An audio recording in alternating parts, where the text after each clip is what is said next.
The time and we are now talking about Israel and Turkey resuming full diplomatic ties after a long rift.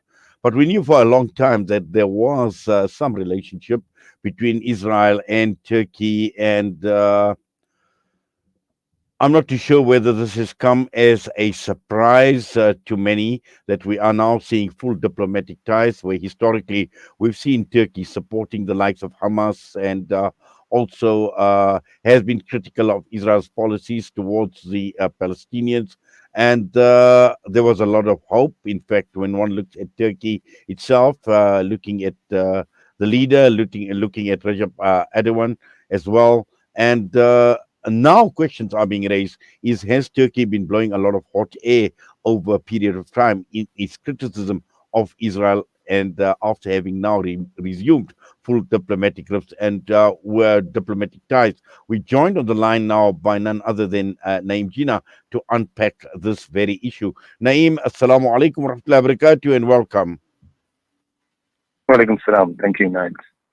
Yes, Naeem, I'm not too sure whether this came as a surprise to you personally on resuming full diplomatic ties between Israel and Turkey, considering that there was some history in the past, as I mentioned, where Turkey has been critical of Israel, but maintained some sort of relationship with this Zionist entity. No, it's not a surprise. I mean, it's a formalization of something that was already in place, certainly for the better part of this year. In March, we saw the visit of the Israeli president to Turkey. So from then, at least from then, we knew that this was on the cards, and it was a matter of when it was going to happen, not whether it was going to happen. Of course, I mean, the relationship between Israel and Turkey is not, we shouldn't be thinking of it as in this year or the past few months. Turkey was the first Muslim majority country to establish diplomatic relations with Israel in 1949, just a year after Israel created itself as the Zionist entity. And for most of that period, there was excellent diplomatic but also military cooperation between the two. Weapon sales, etc. Israeli pilots, who are the elite in the Israeli military, used to have a dedicated training base in Turkey, in Konya, for decades. The relationship kind of went a bit sour with the Freedom Flotilla and the Israeli attack on the Mavi Marmara, when 9 Turkish citizens were killed by the Israelis. That was then restored, and then 4 years ago, with the Great March of Return, they withdrew their ambassadors. And now we're finding that has been restored 4 years later. So it's been, certainly since the AKP came into power, it's been a bit of an up and down relationship, but it's never been a question that Turkey will fully end diplomatic relations with Israel. That's never really been on the card. Yes, and also looking at the economic considerations, because this seems to be one of the primary motivations, considering where Turkey is economically, and obviously they have been faced with certain crises as well. And this is where I think one of the key issues are, but also looking at someone like President Recep Erdogan and a personal interest for him, because considering that they are going to be, he's come under severe pressure in his own country. The economic issue is the issue, and related to Erdogan, the economy related to the fact that they're having elections next year. You're looking at the Turkish economy, which has an inflation rate at the moment where the currency is valued at about 25% of what it was just 2 or 3 years ago.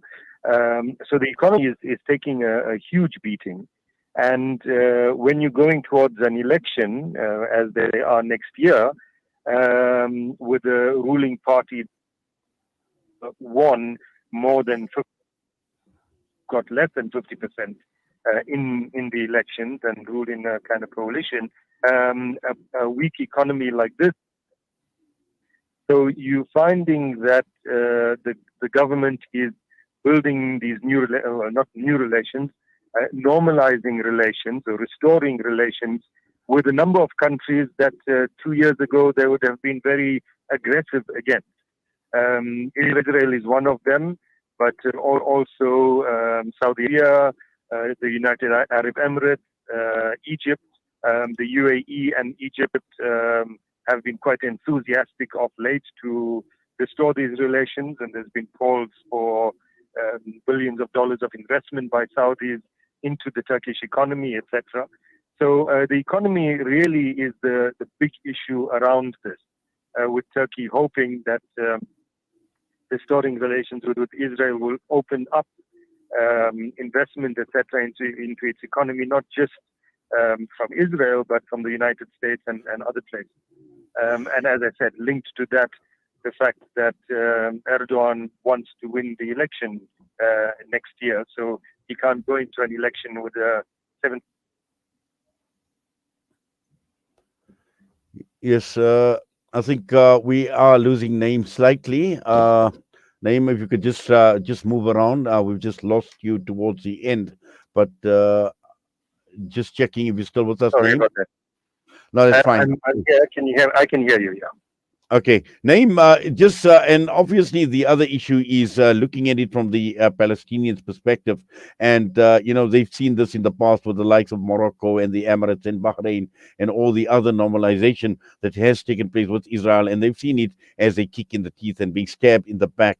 What would the Palestinians be thinking now that these full diplomatic ties between Turkey and Israel have been restored? So, from a Palestinian perspective, in general, from Palestinian people, the past couple of years has seen one knife after another being stabbed into their backs from a good part of the Arab states or members of the Arab League.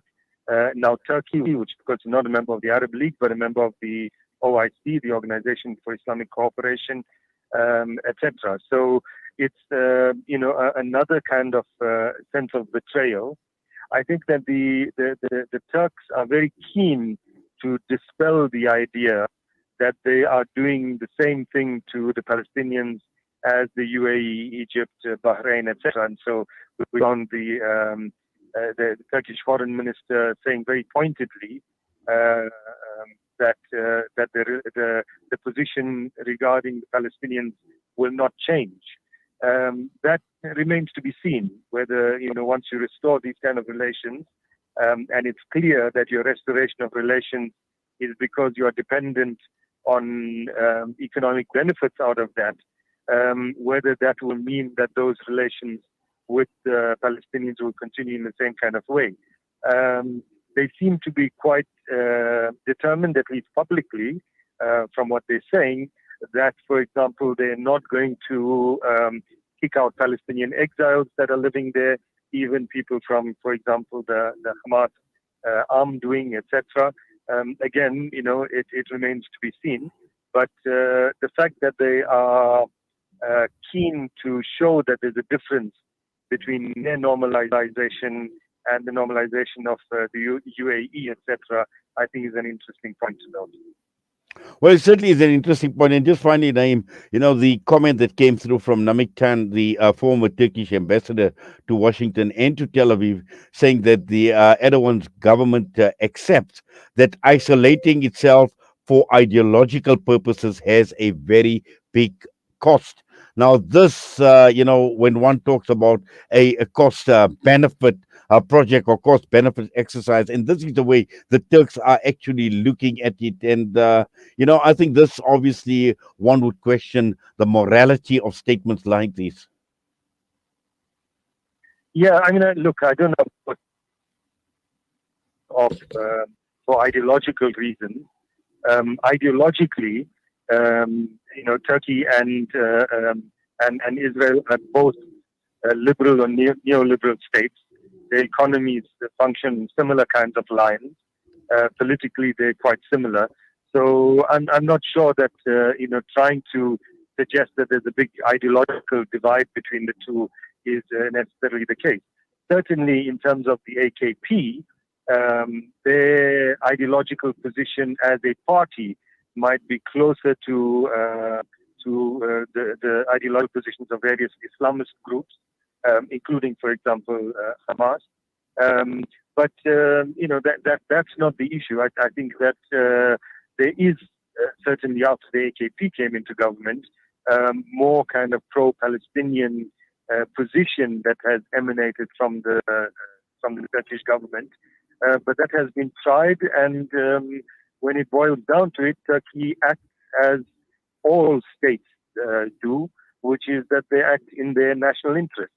The restoration of these links is because Turkey believes that it is in its national interest, for the sake of its economy, to forego its principled position to support the Palestinians, etc.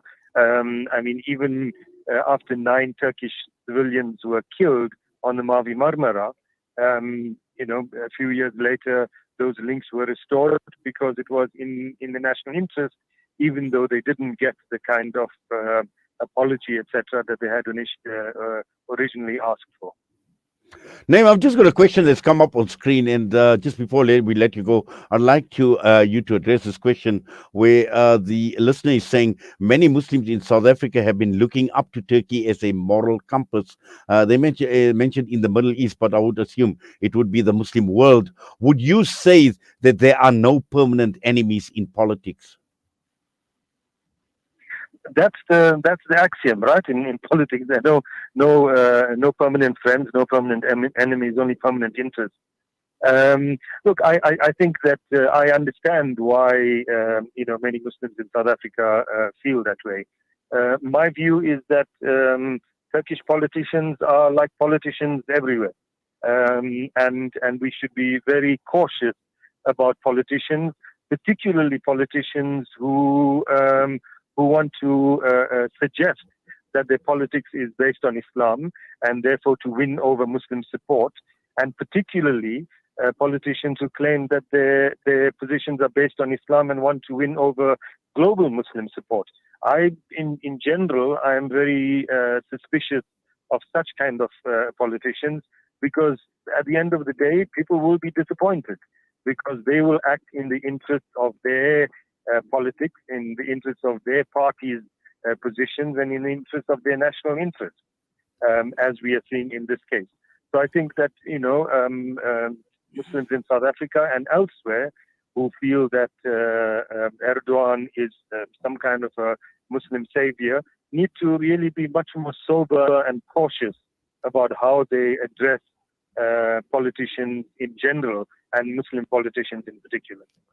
Well, Naeem, Jazakallah khairan for that and for your time with us this morning in unpacking what you have. We wish you all the best. Please take care. Assalamu alaikum wa rahmatullahi wa barakatuh. Naeem Jeenah, Director of the Afro-Middle East Centre, was us this morning against the background of Turkey restoring full diplomatic ties with Israel. Who would have thought that would have happened? The time is just gone 9:54. We come back. We'll be joined by Islamic Relief South Africa's Abdul Alim Hamza.